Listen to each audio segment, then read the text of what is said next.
Last week, I successfully sold my supplement brand Crush. In 861 days, I took it from zero to exit, and I've spoken to hundreds of other founders along the way that want to launch product brands. But honestly, most of them should never have even considered launching a product business because they fall victim to the 5 key mistakes that most product entrepreneurs make, which causes them to join the 8 out of 10 startups that fail. So in this video, I'm going to break down exactly what those 5 reasons are, and if you watch this until the end, you'll be able to grow your supplement brand or any e-com brand much bigger than you ever thought possible in a much shorter time frame. Number 1 is that you simply don't want it bad enough. Everybody loves the idea of passive income, hearing that Shopify ding go off on their phone, having a brand that people recognizes them for. Of course, who wouldn't want that? But what most people don't see is the reality of the work that goes on behind the scenes.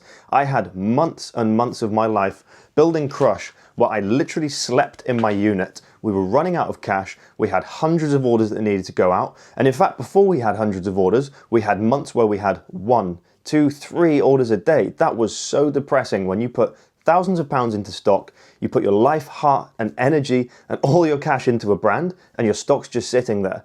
Are you the sort of person that can deal with that and can actually keep pushing and find a way to make it work, or will you give up? Because unfortunately most people give up before they've even given their brand enough time to thrive. If you're not borderline obsessed with making this e-com brand work, it will break you. So before you start this journey, make sure it is really what you want. Now, point number 2 is you just don't have a product that is worth selling. It's not innovative enough. If you're launching an e-com brand, you're joining a market that is saturated, whether it's supplements, whether it's hair products, whether it's clothing. If you're launching off-the-shelf products or white label products without any form of innovation on the sales channels with the same price points, you are going to blend in. You're a commodity, and commodities ultimately have to compete on price, and then it's just a race to the bottom, shrinking down your margins. Before you even launch your brand, before you even start spending money, make sure your product and your brand has innovation, whether that's the formula, the packaging, the look and feel, how easy it is for customers. You need to solve a problem, and if you incrementally innovate across every step of your startup journey,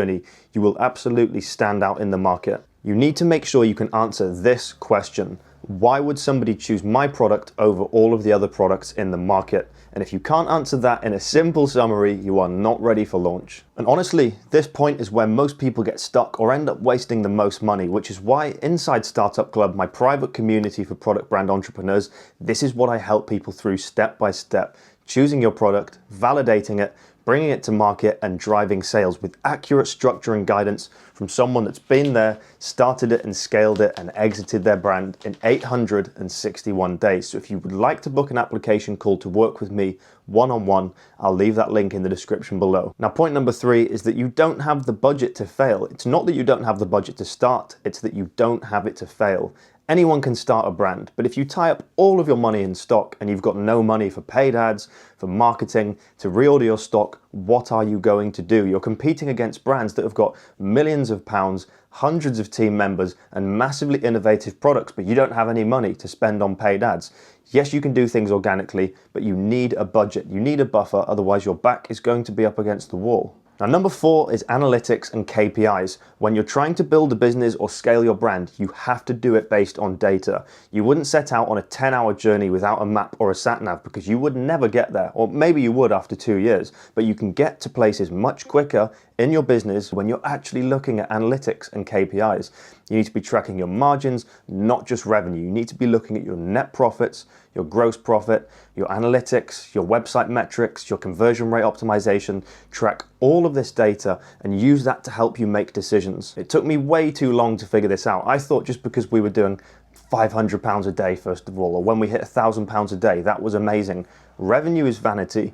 Profit is sanity, but cash is king. So make sure you're tracking those analytics and finances week in, week out. And number 5, you're trying to do it alone. No one to sense check your ideas, no one to speed things up, no one to hold you accountable. This makes everything take longer, feel harder, and it's the reason most people give up. I'm going to repeat it again. This is why 8 out of 10 startups fail. You need to have a strong network of people to bounce ideas around and to keep you going, because it is a lonely game. So be honest with yourself. Out of those 5 points that we've just gone through, Which one of them is you? Leveling up on your business journey starts with self-reflection, so watch those points again and figure out which ones are you doing, which ones are you not doing, and how can you improve moving forwards. Now, if you've put the time in to watch this video and you're thinking, yeah, I'm still going to do this, I've got the time, I've got the energy, I've got the money, and I am serious about launching a brand, you are the exact person that I've launched Startup Club for. I help founders go from an idea in their head to launch without making the thousands of pounds of mistakes and wasting years of time that I made myself and that hundreds of other founders make as well. If I could go back in time and teach myself everything that I know now before I launched Crush,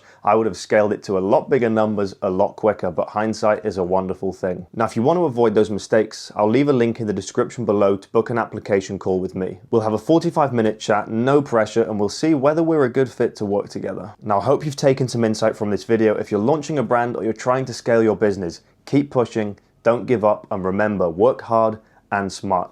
Thank you again for watching. Make sure to hit that subscribe button, and as always, I'll see you in the next one.